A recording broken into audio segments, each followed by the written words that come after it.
أعوذ بالله من الشيطان الرجيم. بسم الله الرحمن الرحيم. إن هذا القرآن يهدي للتي هي أقوم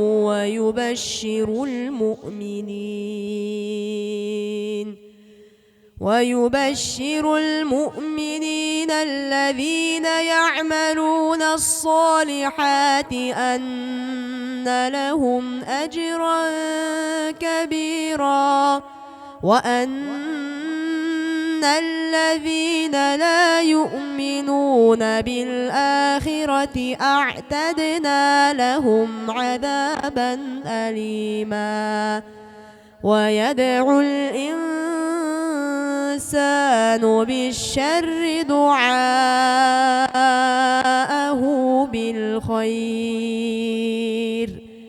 وكان الإنسان